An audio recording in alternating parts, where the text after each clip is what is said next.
Chapter 29. Corran hated waiting. It seemed that since he'd left the rest of the rogues with the Ithorian, he'd done little but wait. After departing from the Ithorian's jungle, which was just one apartment within a whole complex filled with such apartments so the Ithorians could live together, as was their wont, he had used a public comm station and had called a number Rima had given him. The recording at the other end asked him to punch in a personal code, which he did. Then he was given instructions on where to go. Being careful to see he was not followed, he went to the location indicated. He found himself at a biopod hotel run by a Solonian. The tall, slender creature showed Corran to a small pod midway up on a wall of pods. As Corran climbed in, he estimated the cockpit of his X-Wing was larger. He dialed the external opaquing for his door up to full, then lay down in a pod that measured 2 meters in length, a meter in height, and a meter in width. He immediately adjusted the temperature up. It was set low enough that he figured a Sulistan had been the last occupant, and opened a channel on the comlink to let music fill the pod.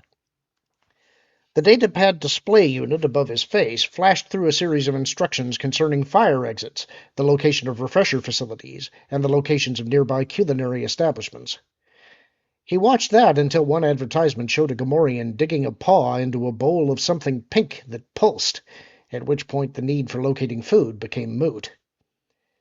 He remained at that location for 2 days before Rima came for him and took him to another place that was better suited to his needs, though it was in need of a great deal of repair. Plasteel sheets covered one of the apartment's walls. The furnishings, while hardly worn at all, were tattered and torn. The carpet had some blood in it, and transparasteel occasionally crunched underfoot. The interior wall opposite the plasteel wall had been heavily dented by an oblong, vaguely cylindrical object. Corran looked at her. "Is this the place where a speeder bike came crashing through the wall?" Rima stared at him, somewhat stunned. "How do you know about that?" "I was driving the bike that sent it into the window." Corran ran his hand over the impression in the wall. "The others wouldn't have told you about that. The rogues didn't know, and the Black Sun people aren't much for talking about their defeats. I'd imagine they'd have turned the story into something about rescuing the aliens from the imps, right?" "I do not know." Rima shrugged easily. "My primary concern has been seeing to it that you and Arisi are taken care of. I apologize for quarantining you two, but I don't know how much has been relayed to Imperial intelligence." "I don't know either, but I made some basic arrangements before I headed out and called the emergency number you gave me. Iniri Forge was going back to the headquarters. That's one place Fleury Viru can be found.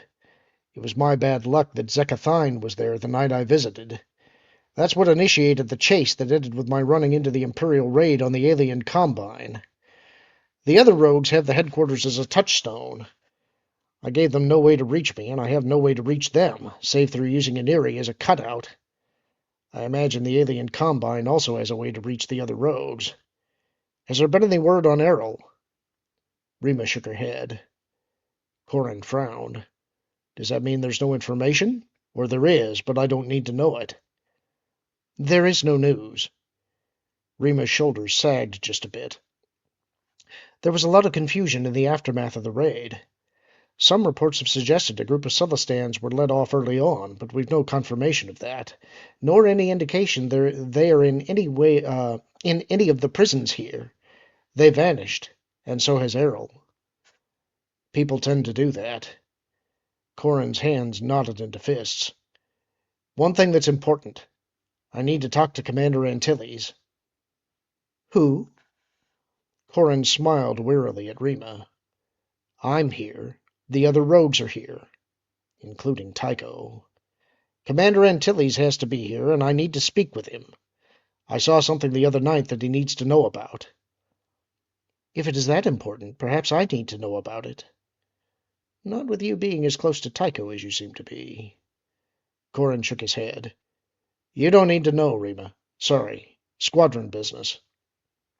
"Very well." The white-haired woman shrugged. "Stay here until I return for you." "As ordered." Corran drew the blaster from the makeshift holster he'd fashioned in the lining of his jacket. "Can you get me some spare power packs for this thing?" I'll see. That doesn't sound very hopeful. What if stormtroopers raid this place? Ask if you can borrow some from them. Rima gave him a grim smile. All they can say is no. He waited 2 more days, spending his time working up a line that would convince stormtroopers to surrender their weapons to him. He found it a singularly frustrating occupation because, since they tended to be much larger than he was, he knew he could not intimidate them. Appealing to their humanity seemed a dubious prospect, as did appealing to their sense of fair play. He spent the vast majority of time in the apartment going over the earlier events and trying to draw conclusions from all of it. First and foremost, he was certain he'd seen Tycho Celchu talking with Curtin Lure. That meant the operation on Coruscant was busted wide open. With Tycho on Coruscant, the imps clearly had full descriptions and data files on everyone in the squadron. He had to assume they were under surveillance, or would soon be watched. The fact that he'd stumbled across Tycho and Lure meeting in public did bother him a bit. If Tycho was an Imperial agent, as had been everyone else who'd ever been at Lusankia, why wouldn't the meeting have been held in an Imperial facility? The obvious answer to that question was that Tycho hadn't appreciated his Lusankia experience and was being wary of trapping himself in an Imperial stronghold. He was smart enough to know the imps couldn't be trusted, so he was probably gouging them for sufficient credits to buy some faraway world and live like a moth for the rest of his life. The fact that their mission had so clearly been blown really left the rogues only one choice: leave immediately. He felt he had collected enough information about the general level of security on the planet as to be useful, but he also expected all of that to change in the near future, if it had not changed already. He had to assume that whatever any of the rogues had learned was of dubious value, and therefore their mission was a bust. The only way to salvage any of this is to go home and start fighting against the Empire again. Before he could come up with another plan that would be effective, but also before he'd admitted defeat to himself, Rima came for him. She resisted answering his questions about their destination and seemed abnormally taciturn and withdrawn, but she did give him power packs for his blasters, so he chose not to press her for information. He did wonder what had gotten into her, but he chose not to ask questions on the street. When they slipped into the headquarters, he found other things to occupy his attention, especially his being ushered down the back corridor to a side room where Wedge sat waiting for him. Corran snapped to attention and saluted as Rima left the room. "Harn reporting, sir." Wedge returned the salute, then smiled and gave Corran a backslapping hug. "It's good to see you're alive and well, even though the last time I saw you, you were doing your best to kill me and a number of other people." "What? Excuse me, sir?" "I was in the apartment when you sent a speeder bike through the window." Wedge held a hand up, and Corran saw some half-healed cuts on it. "Nothing major, but there's not much Bacta down here, so I have to heal the traditional way. Did find some real tincture that killed the infection, though. If I had known, I'd... No one save the driver was badly hurt, so don't worry." Wedge inclined his head towards the door. "Winter tells me you wanted to talk with me? Something you could only tell me." "Winter?" Corran frowned for a second. "Ah, you mean Rima." "Right. We'd met before. She and Tycho are friends." "So I've gathered, which is why I wanted to talk to you." Corran clasped his hands at the small of his back.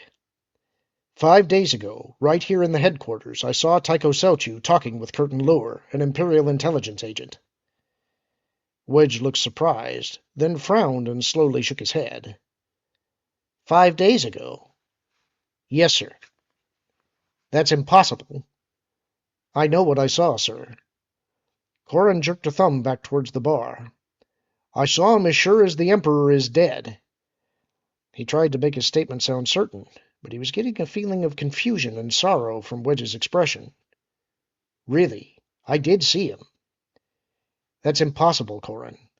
5 days ago, Warlord Zinj attacked our base in Nakwazar. The barracks complexes got hit hard. They're digging through the rubble now, but they don't expect to find survivors." Wedge hesitated for a moment, then swallowed. "Our support staff was devastated. Zrai survived, but that was the only confirmation they'd give me." "What about Whistler?" Corran blurted out the question before he realized how callous it made him sound. He's only a droid, but... Wedge patted him on the shoulder. I understand. I don't have word on him directly, but Zrai was working on our fighters in the hangar, so I have to suppose most of our astromechs were there with him. The hangar escaped serious damage.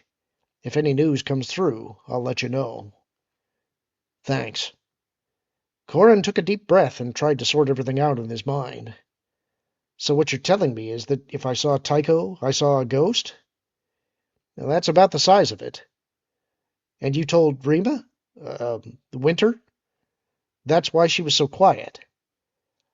I just got word myself and broke it to her as gently as I could. We're still hoping. Bacta can do miracles if there's even the remotest spark of life, but things don't look good. Wedge sighed. Of course, that's the least of our worries right now. Oh? Wedge nodded. Zinj's attack is driving the invasion schedule forward. We have a new mission, and you're here to help plan it out. I'll do my best, sir. Let's hope we can all do our best, and then some.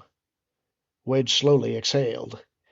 We've got to come up with a plan that will let us, with a minimal amount of lead time, take over or destroy whatever we need to bring down Coruscant's shields and leave the world open to invasion. And that's the end of the chapter. Hope you enjoyed it. Talk to you soon.